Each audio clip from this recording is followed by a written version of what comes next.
9:20:73, 1 o'clock morning. I'm not strong. If I didn't cry or scream, I'd win. I'd steal his satisfaction, and he'd beat me more. But I'd win. Noon, 4:12, February 14th, 1874. A new maid by the name of Ida has come to Dunkelheit Manor, and she is by far the youngest I've seen. Whilst most of them have been younger than the age I am now, none ever seemed younger than their mid-20s. I wonder if it has anything to do with Heidi, as they seem to not be terribly far off in age.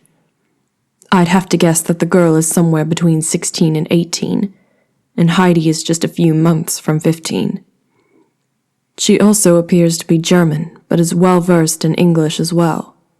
So it would seem that Heidi has someone her age that is very easy to talk to. Then again, I doubt that the Count thought to bring her a new playmate. She is probably a result of a guest's taste. One of them must have sought that of a younger girl after having experiences with Heidi. Disgusting. Vulgar. Sickening. 2:14:74, 9 o'clock night. Even though we just got Mila after Delphine's passing, Vati decided to get another girl, Ida. She is rather darling in a diminutive way and close to my age. Also, she speaks both German and English fluently. She's like a little mouse. And now she's fallen into the paws of an untamed cat. I intend on having her for myself, more so than my wolfish Vati. I saw the new maid being guarded by other recent addition to their quarters when I stopped them. You will be helping me dress tonight, I said to her in a sultry tone. The girl nearly quivered in excitement.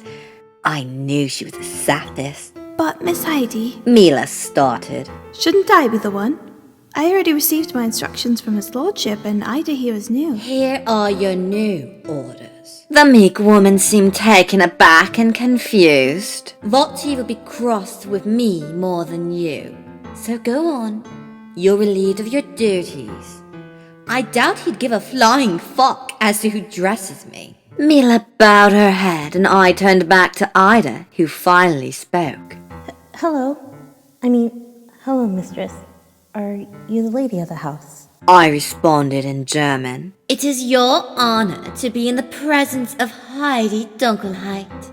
I placed out my hand as any lady would to introduce herself to a young man or suitor. She eagerly grabbed a hold of my offer and kissed along my thin fingers. It truly is an honor. You can speak German to me in private, but don't let my Vati catch you speaking German, especially in front of others. He'll be rather crossed. Understood. Thank you for the warning, Mistress Heidi. Follow me. I'll show you where the bourgeois is. I tilted my head in a gesturing way and began on the path, though the timid maid halted for a moment. Will this honestly not be an issue?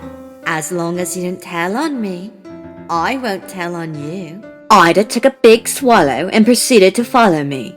On the walk, she continued to speak. If you don't mind me asking, but how old are you, mistress? I'm just about to turn 15 as of next month.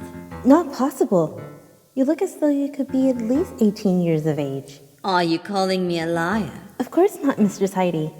I am just very astonished by this information. The two of us made it to our destination, and I instructed her to close the door behind us. Undress me, I commanded. Ida came over and began to take off my layers, almost taken aback by my scars. She gasped in near horror. If you think those are something, wait until you see all of me. I began to lift my petticoat ever so slightly above my upper leg. I have an imprint of a harpsichord burned into my inner left thigh. Take a look for yourself. How horrible. She managed to let out between her bated breaths. Well, we're not done yet. Ida began to remove the final layers of my clothing until I was completely bare before her. I still had some of my remnants of deep bite marks left around my breast, not to mention the scar on my right nipple and the lack of my left. There were a handful of repeated burn marks from my Vaulty's key that were in different spots, including my neck and under my arm. But dead center of my bosom was the most obvious, however. She took a glance at the most prominent scar on my chest and squealed. Mistress, where did all those heart-shaped burn scars come from? The answer is simply because of my Vaulty's skeleton key. But a different thought came to my head that was not an answer, but was said aloud anyway. I think it's a joke, you know. His way of saying how much he loves me. This is far from natural. Your poor body. You poor girl. I can't recall a time when my body didn't have scars. Who has done this to you? You shall see for yourself one day. I simply stroked her hair and smiled with what felt like a dead look. Now, I should get dressed. My audience is awaiting me. Your audience? What is it that you do? I am a performer for my Vaulty's guests. I mainly play harpsichord, but I have other talents and sights to show. What about you? What instrument do you play? How did you know I'd play an instrument? Lucky guess. Intuition. Or perhaps I just can read you very well. However, you've yet to tell me. My apologies, mistress. I play the mandolin. You'll play for me one day. I'd like to hear a mandolin, and I would like to hear you perform just for me. I think I should like that. The girl had me in my cami knickers and began to seal my body with a corset, pulling tightly at the laces. Bloody corsets! I hate corsets. Whomever invented them should be taken out and strung in one from a tree until they perish. I am sorry, Mrs. Heidi. I hope I am not being too rough. You must do what you must. I slapped my cheeks for saying something that sounded so ghastly for grammar. Vaulty is always saying I must speak better, no matter the language. The tighter, the more proper, the more acceptable. Ida finished dressing me and I pecked her on the cheek goodbye before instructing her to go to her quarters and to remember to keep me in her dreams. 3:174, 4 o'clock morning. I'm exhausted right now, but somehow still have such a surge of energy. I just got to my bed after letting Jedediah and Luther do me in. I think they nearly knocked my jaw out of place as they held and docked me roughly from behind. I do want to say, it was against my better judgment to do what I did earlier. Last night? I mean, it is technically the next day, but it felt as though it just happened. Bloody fucks really ought to start leaving my fucking home at reasonable hours. Fucking hell. Well, Ida has been keeping me relatively closely as of late. I think the girl fancies me quite a bit on a sexual level, though I don't know how exactly to reciprocate. I know how to take a sugar stick, but a grinder is not my levels of expertise, even if I have one.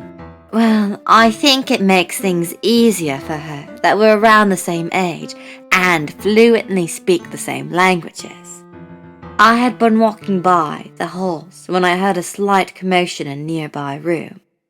I peered in to see Jedediah and Luther cornering Ida. Come now. I heard the Baron start. Be a good little girl and do as I say. His companion let out a snicker as he added. Oh, Threlful, I think you might be scaring the little mouse. There's no reason for her to be scared, just for her to do as she's told. Ida tensed up as she responded. Please, leave me alone.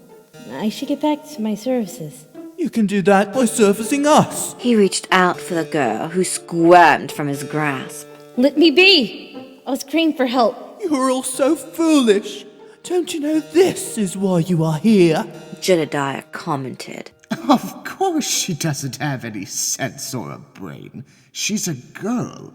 The ability to comprehend complex thoughts and ideas are lost on them. He suddenly grabbed a hold of Ida's bun, which actually had just dawned on me for the first time that her hair was actually put up differently from the rest of us playthings, and threw her to the other man's arms. Hold her back. Of course. As Luther held back Ida's arms, pulling her on the nearby tabletop so that Jedediah could begin spreading her legs, she proceeded to scream out. No! Let me go! Help! Someone! Get off! No, sweet little thing. There's no need to be like that. We'll take good care of you as long as you behave. I proceeded to watch. Nothing stirred in me at first. It was natural for me to see something like this happen.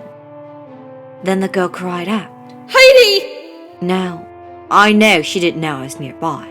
At least not for sure. So it wouldn't be a betrayal because what you don't know can't hurt you. I was just one of the few names she knew and the person she truly wished to have in such a compromising pose. I sighed, picking up a nearby vase, halting myself a few times as I moved back toward the door. Eventually, I held nothing back and ran inside, smashing the item over Luther's head, and then striking Jedediah so hard with a nearby chair it broke into pieces. In his anger, the Baron's fist found its way into my face and sent me back just a bit. I wiped the blood from the blow of my fingers into my mouth so I could get a taste of the irony liquid. I giggled as I responded. What? Is that all you've got? I was able to make eye contact with Ida, giving her a look that said she needed to get the hell out. She scurried to her feet and made her way to the door and out into the hall. What the hell, Heidi? Luther begrudgingly asked as he held the back of his head. Maybe I was jealous and wanted to be played with. I almost bounced in place as I bit my bottom lip. How about you show me just what you've got? And the rest is the usual. I took Ida's place, but really, it was not much of a sacrifice on my part. Maybe I wasn't in the mood to have a dog's rig, but it's not like it was the first time, and not like it was even the worst scenario. I wonder how Ida's doing. I wonder where she ran off to. So, Ida just came into my room and ran to my arms. She was crying profusely and thanked me. Mistress Heidi! She began to sob. Oh, you dear sweet poor girl. Are you alright? I nearly snickered as I responded. Like I'm ever alright. You sacrificed yourself for me. I am so sorry. I did nothing to help. I tried. You did? Yes, I went to the Count and told him about what was happening. He told me it was my fault, but now the matter was out of my hands and solely upon you. I don't know what he meant by that. It means it's my business who I let fuck me. But Mistress Heidi, you're still so young, and those men should never treat anyone, especially not a lady, like that. Don't worry. Those two only treat young girls like that, so it's perfectly alright. Though Goodwin just likes to watch. Both children and women are nothing but brainless beings that might as well be pets after all. So female children are especially worthless. You don't mean that. I don't. But that's how they see us. Welcome to the world, Ida. You're still so young and learning. You'll see it more and more for the hellscape it is. I can assure you that. Her eyes were so round and red at my words. I patted her on the head. Thank you for trying to help. Really. I appreciate it. You can stay in here until the morning, if you'd like. Especially if you're still scared. Thank you. She snuggled up into my bed, and I sat on the other side, pulling out one of the fags I stole from the men's pockets. 5774, 1 o'clock noon. The constable's family had called upon us the other day. He's got a bunch of sons, but one daughter, Marianne. She's a bit plump like her father, but all the Baldwins are. I think it's a rather endearing look, especially on her. when a lady has some curves and rosy cheeks. Her hair is very nice and curly and a really pretty ginger. Well, I mean, her hair is the same as her father, but it's fetching on her with how she does her locks. She's even a bit on the shorter side. Well, everyone feels to be short to me, so I think she's actually quite average. And her personality can be described as dull or simple. She's nothing like me. Tall, straight hair, muted colours, a strange stick of a body with hardly a curve. I don't have rosy cheeks unless I put on rouge. But Brits get so fussy about ladies wearing makeup unless you be a harlot. And don't get me started on my personality. I wish I could be without a care or worry or thought in my brain. I think to be uneducated could be so liberating sometimes. I can think less. Anyway, I think I find Marianne very attractive. Or at least found her to be. I tried to kiss her when we were alone, and she nearly shrieked. It's not like I tried to put my hand up her skirt to get a feel of her dogs. It was complete overreaction on her part, honestly. I mean, I hadn't even kissed her for real.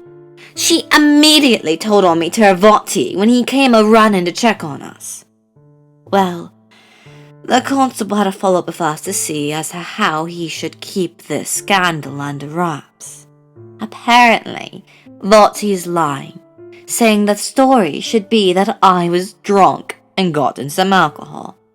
Us. Mila had run to the room after my rejection as well. She brought me to my room, where I proceeded to cry.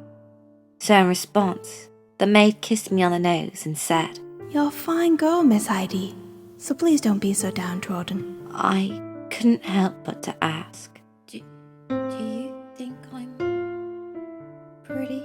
I think you're gorgeous. She didn't even hesitate. And my scar? Biting her lip this time, she answered somewhat nervously. Just adds character. Mila tenderly stroked my face and made my heart pound a bit faster for a moment. She had lovely ginger hair too, so I guess I was still thinking of Marianne in the moment.